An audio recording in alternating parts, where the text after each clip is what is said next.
हमारी लड़ाई मांस और लहू से नहीं, उस अंधकार की शक्तियों से है जो आकाश को हिलाता है, जो पृथ्वी को हिलाता है, उस अंधकार की शक्तियों से जो हम सबको हिलाता है। और शरीर से फाइट करके कोई फायदा नहीं है, उस आत्मिक शरीर को योद्धा बना। जैसे एक आर्मी कैसे करता है, आर्मी कैसे करता है बेटा, इसका गोली भी लग जाता है फिर भी आखिरी सांस तक देश के लिए लड़ता है।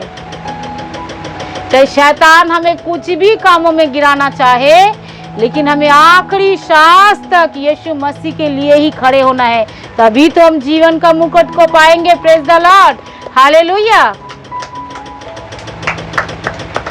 हमें अविश्वास भी नहीं करना है, हमें संदेह भी नहीं करना है, क्योंकि मेरा यीशु महान है। जब यीशु मसीह को नहीं छोड़ा, करे जब हरे पेड़ को नहीं छोड़ा तो तुम तो सूखे पेड़ हो, तुम्हारे साथ और क्या क्या होगा। हरे पेड़ समझते हो, यीशु मसीह जीवन का कर्ता को नहीं छोड़ा, जीवन का कर्ता को ही मार डाला। इसको कहते हैं हरे पेड़। यीशु मसीह हमारा हरा हरा पेड़ था, उसको ही नहीं छोड़ा। तो विश्वासी के ऊपर कुछ प्रॉब्लम आए तो मामूली सी बात है, हमको भूलना नहीं है। यीशु मसीह का उस अनुग्रह, उस दया को हमें भूलना नहीं है। हालेलुया। हमें आत्मिकता में बढ़ना है। शारीरिक व्यक्ति हमेशा शारीरिक बातें करेंगे, क्या खाएंगे, क्या पिएंगे, कहाँ रहेंगे, कहाँ मरेंगे, कहाँ गाड़ा जाएगा। अरे जहाँ मर्जी गाड़ा जाए। यीशु का बेटी हूँ ना हम सब, यीशु का बच्चे हैं ना हम सब, तो वो ही जानेंगे। हालेलुया। क्योंकि यीशु ने कहा कब्र खुल जाएगा तो खुल जाएगा, लेकिन हाँ, अधीनता होना बहुत ज़्यादा ज़रूरी है। अधीनता में रहना बहुत ज़्यादा ज़रूरी है। परमेश्वर है हमारे साथ। हालेलुया। यीशु मसीह के अधीनता में हम रहे, सिखाने वाले की अधीनता में हम रहे, तो हम जिंदगी में बहुत ऊंचाई पे जाएंगे। क्योंकि अब्राहम का परमेश्वर, इसहाक का परमेश्वर, याकूब का परमेश्वर, तू मेरा भी परमेश्वर। हालेलुया। तो अगर हमें जो सिखाया है, हम अगर उन्हीं को ही भूल जाएंगे तो परमेश्वर उसी लोगों को आशीष कभी नहीं दे सकता।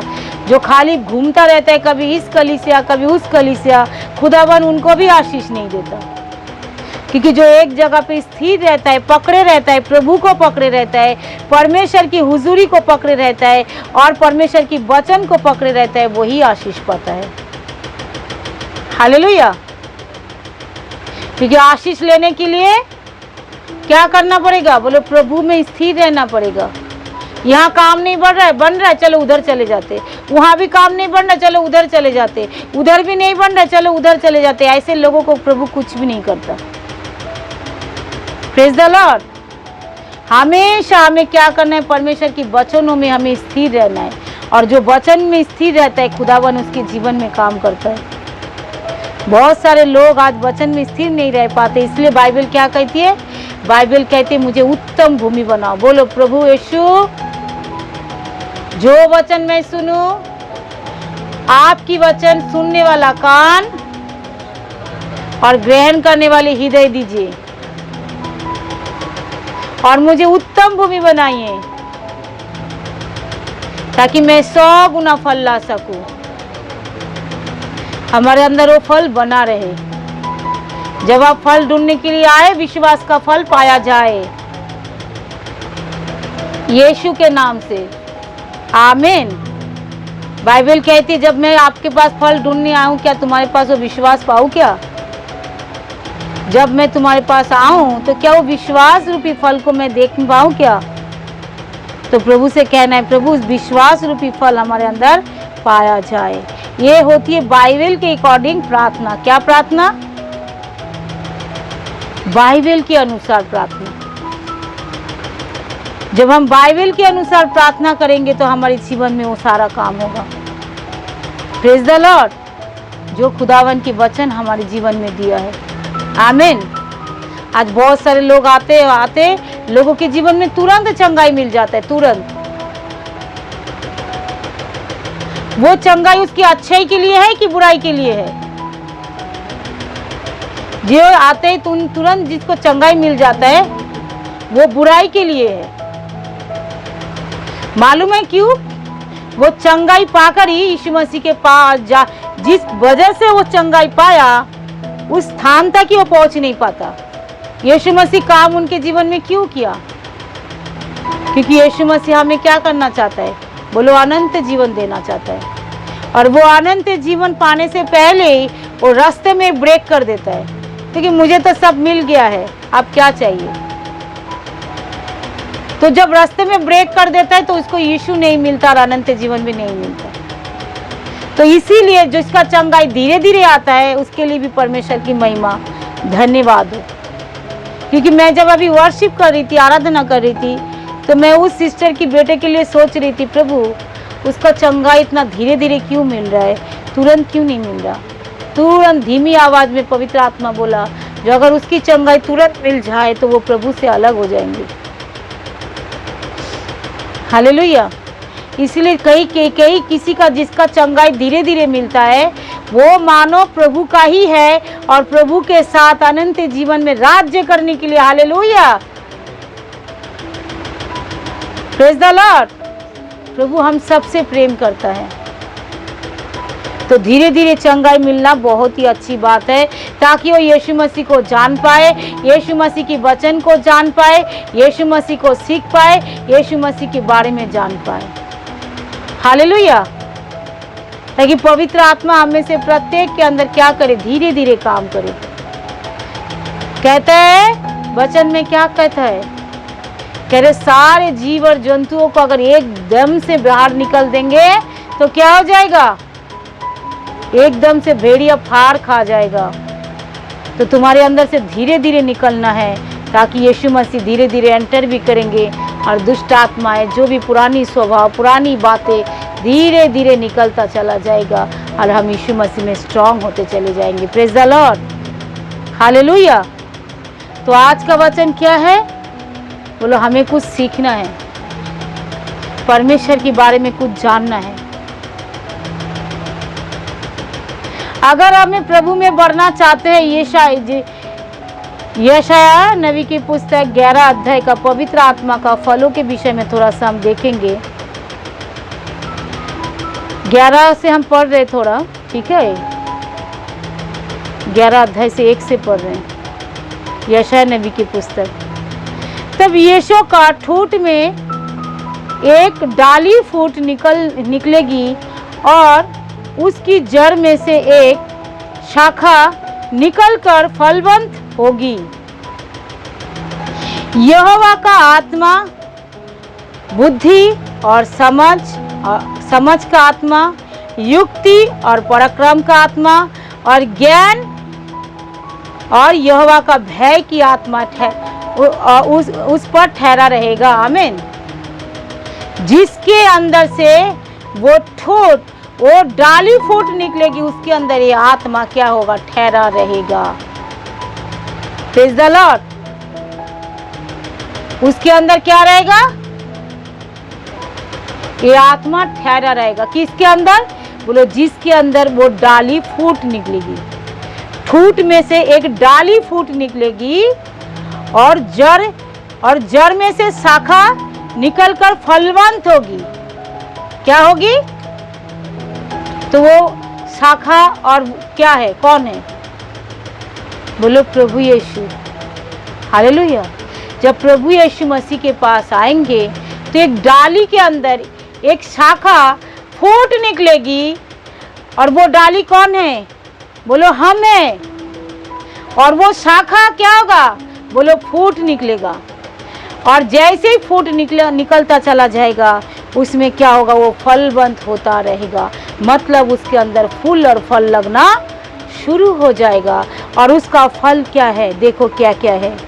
यहोवा का आत्मा बुद्धि का है, समझ का है, युक्ति का है, पराक्रम का है, ज्ञान का है, भय का है, जो उसके ऊपर रहेगा। तो कोई शारीरिक व्यक्ति आकर हमें कुछ बातें अनाप शनाप बोलता रहेगा, क्या हमने सुनना चाहिए? क्योंकि ना उसके अंदर बुद्धि है, ना उसके अंदर खुदा की भय है, ना उसके अंदर पराक्रमी है, ना उसके अंदर समझ है। वो शारीरिक बातें जो देख रहे सुन रहे वही हमको बोल रहे, और हमको वो करना है? बोलो कदापि नहीं, कदापि नहीं।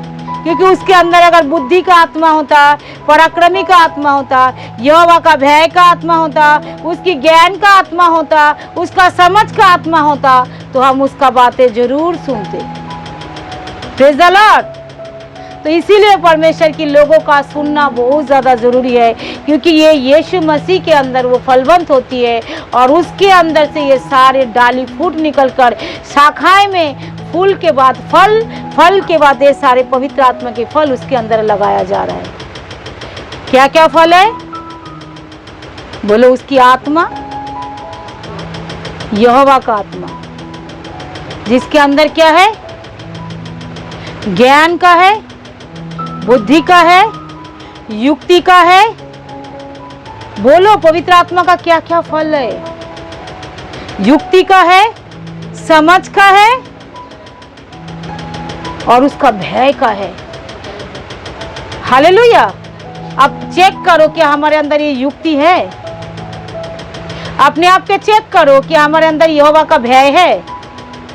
क्या हमारे अंदर कोई ज्ञान की आत्मा है, या कोई समझदारी की बातें हम करते हैं? हम तो खाली शरीर की बातें करते हैं। ये नहीं होगा तो वो नहीं होगा, वो नहीं होगा तो वो नहीं होगा। फिर कैसे होएगा? हमें किसकी बातें करना है? बोलो समझदारी की बातें। और समझदारी क्या है? बोलो परमेश्वर की आत्मा के द्वारा, ना तो बल से। इसलिए खुदावन में से कहा, ना तो बल से, ना तो शक्ति से, पर मेरे आत्मा के द्वारा सब कुछ संभव है। परमेश्वर की आत्मा के लिए, उस पवित्र आत्मा के लिए जोरदार ताली बजाए और उसकी प्रशंसा करें, क्योंकि इस धरती में परमेश्वर ने पवित्र आत्मा हम सबको इसीलिए दिया है, ताकि ये सारे क्वालिटी हमारे अंदर पाए जाए। हमें कहाँ बोलना है, कहाँ चुप रहना है, कौन सी स्थान में बोलना है, कौन सी जगह में बोलना है। Praise the Lord. ये भी पवित्र आत्मा ही हमें सिखाता है। हालेलुया। भजन संहिता 45 को थोड़ा सा हम देखेंगे। 45 फ्राइडे को भी हम थोड़ा आपको दिया था, हो सकता है फिर से आज भी हम दे रहे हैं। 45 का हम 1 से पढ़ेंगे। भजन संहिता 45 का 1। मेरा हृदय एक सुंदर विषय में उमंग से उमड़ रहा है। जो बातें मैंने राजा के विषय में रची है उनको सुनाता हूँ। मेरी जीभ निपुण लेखक की लेखनी है। मतलब राजा के विषय में मैं बहुत ही अच्छा सुंदर विषय में लिखना चाहता हूँ। Hallelujah, hallelujah. अब राजा, और बोलो राजाओं की राजा कौन है? परमेश्वर है, यीशु मसीह। बोलो हम उसका कौन है? राजकुमार और राजकुमारी, हम उसकी संतान है। राजाओं के बेटे और बेटियां राजा और राजकुमारी होते हैं। हालेलुया। तो जब बोल रहे मेरा हृदय एक सुंदर बातों के लिए उमंग रहा है, और जो बातें मैंने राजा के विषय में रची है मैं उसको सुनाता हूँ। मेरे परमेश्वर के विषय में अगर हम सुंदर सुंदर उसकी महिमा की बातें हमें करना है। हालेलुया। महिमा के विषय में उसके हमारे जीवन में क्या क्या किया है, और उस राजा की बेटे और बेटियां हम हो चुके।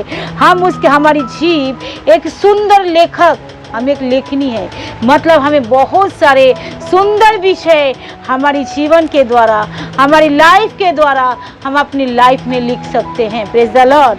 जो बातें हम देखना चाहते हैं, जो बातें हम जानना चाहते हैं, कौन कराता है? बोलो पवित्र आत्मा।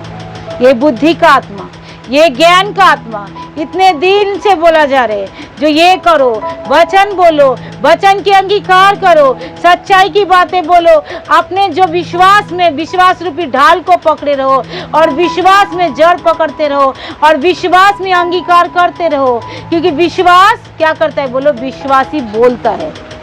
क्या करता है? विश्वास क्या करता है? चुप नहीं रहता, वो बोलता है।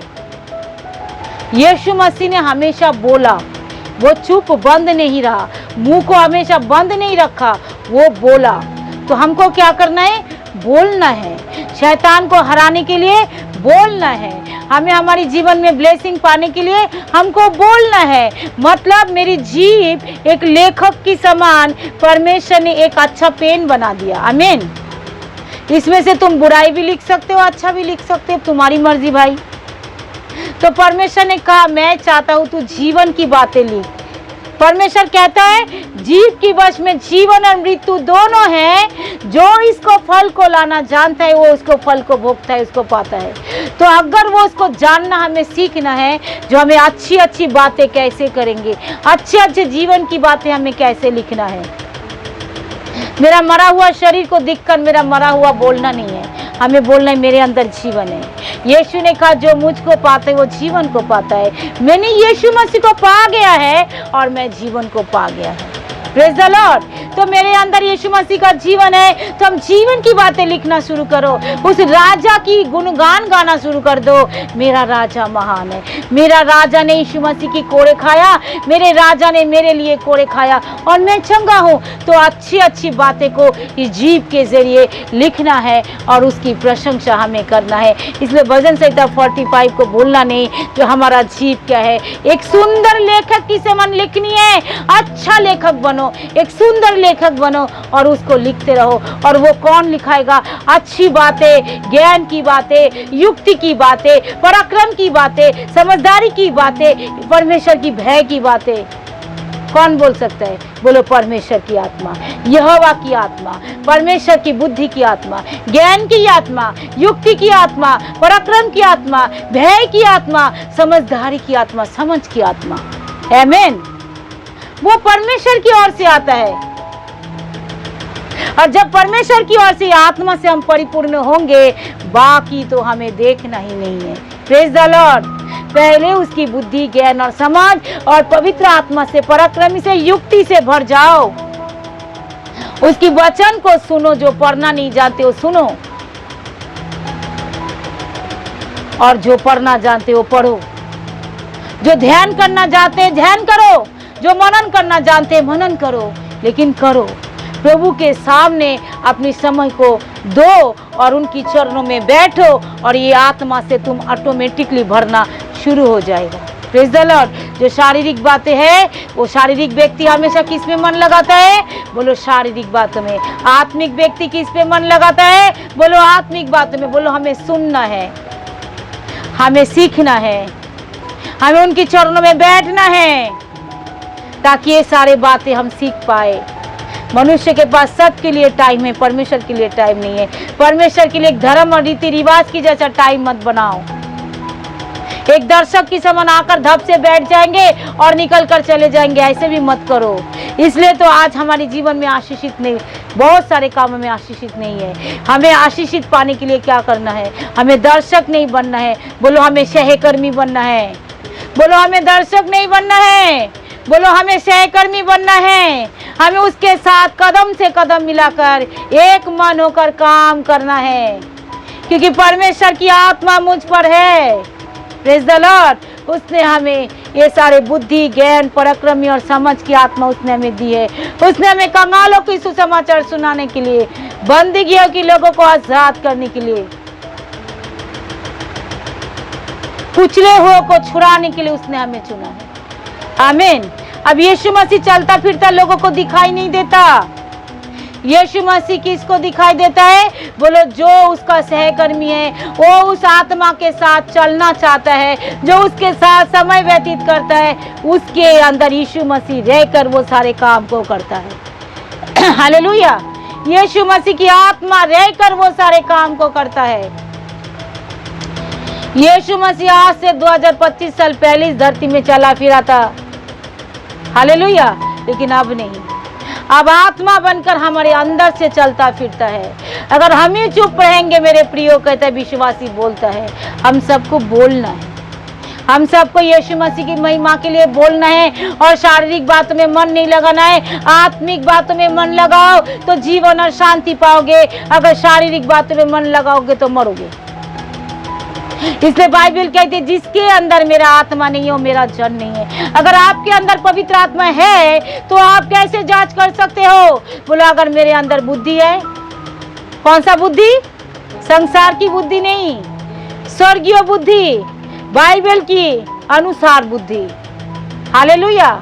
आज ये मनुष्य परेशानी में पड़ा है, ये बहुत बड़ा टीचिंग है, लेकिन हम शॉर्ट करके आपको बताते हैं क्योंकि समय बहुत इतना नहीं होता है,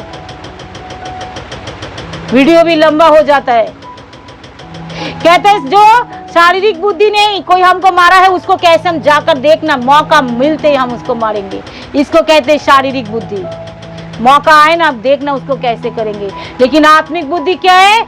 चुप रहना। कह रहे चुप रहने में क्या है? बोलो वीरता दिखा सकते हैं हम, उसको हम हरा सकते हैं चुप रहने से।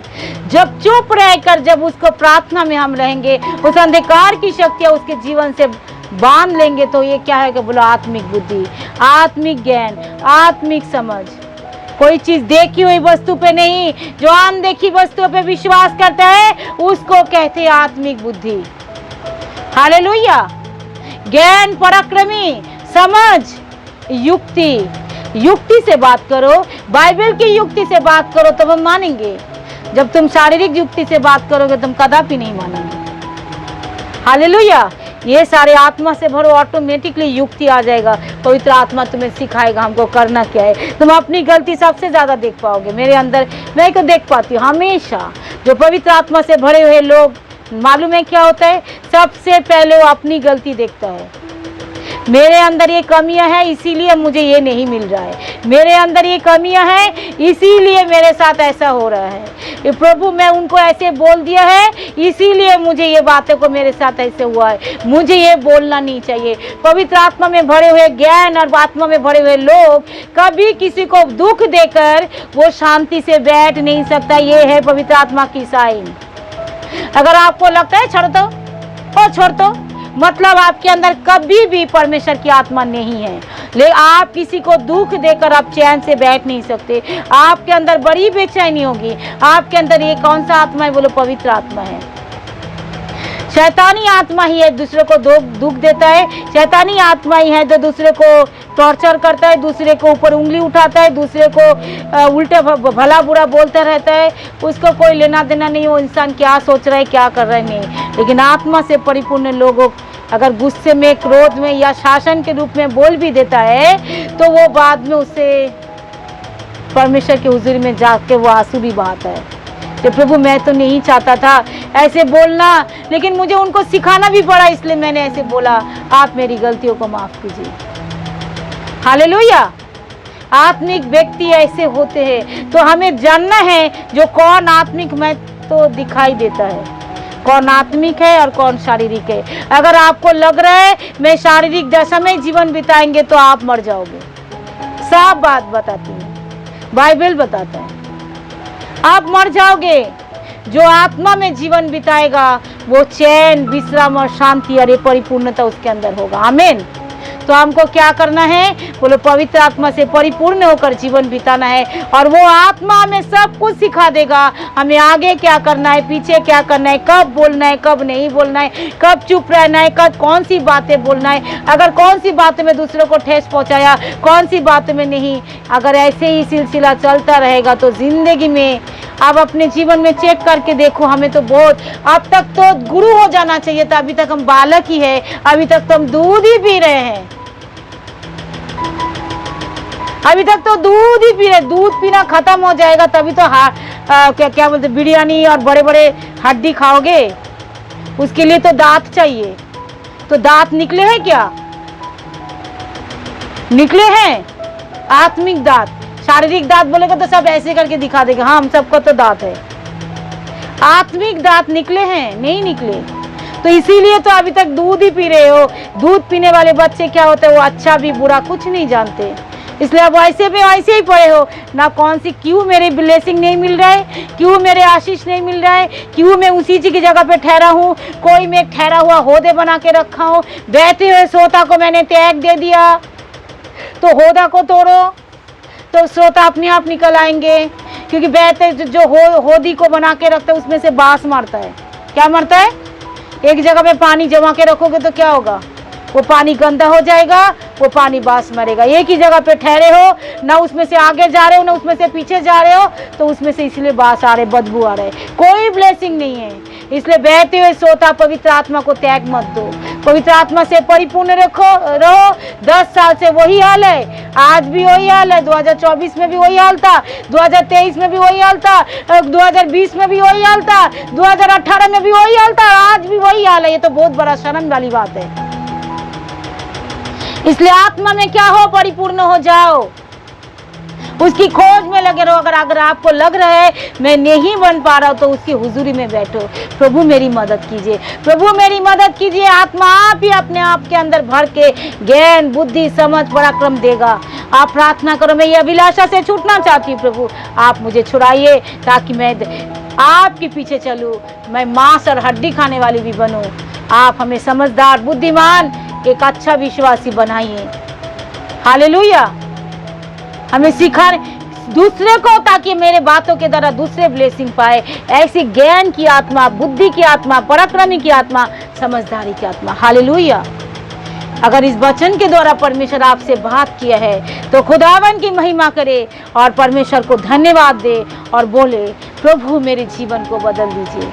आज बोले, प्रभु मेरे अंदर वो ज्ञान, वो पराक्रम, वो समझदारी, उस बुद्धि की आत्मा दीजिए, ताकि मैं अपने जीवन के विषय में अच्छी अच्छी बातें लिखने पाऊँ, आपके विषय में बड़ी स्तुति के गीत लिखने पाऊँ, महिमा के विषय में लिखने पाऊँ। हमारी जीवन में ऐसा ही आप कीजिए, क्योंकि आपने हमारी जीव को एक सुंदर लेखक की समान लेखनी बनाई है। प्रभु हमारी लाइफ ऐसा ही आप बना दीजिए यीशु के नाम से, ताकि हमारा लेखा, ताकि हमारी जीवन में हम उस स्वाद को चखने पाए, उस ब्लेसिंग को हम देखने पाए, औरों को भी प्रभु इस ब्लेसिंग को दिखाने पाए, ताकि दूसरे भी आपकी महिमा करने वाले बन जाए। प्रभु जी ये वचन जो बाद में भी सुन रहे पिता, सबके जीवन में आशीष दीजिए, सबके जीवन में बदलाव दीजिए, सबके जीवन में एक परिवर्तन लाइव दीजिए। प्रभु जी आपने सुना है, धन्यवाद।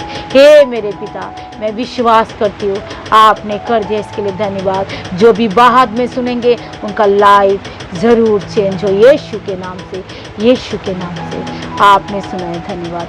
सारी महिमा आपको देते यीशु के नाम से मांगते, आमीन आमीन। अब हमारा परमेश्वर पिता का प्रेम, प्रभु यीशु मसीह का अनुग्रह और पवित्र आत्मा की सहभागिता जब तक यीशु बादलों पे ना आए, हमें से प्रत्येक के ऊपर, हमारी कलीसिया के एक एक संतान, परिवार, प्रियजन, एक एक कलीसिया के ऊपर, एक एक विश्वासी के ऊपर, एक एक बेटे बेटियों के ऊपर इसी तरीके से आपके अनुग्रह होते ही रहे, यीशु के नाम से, आमीन।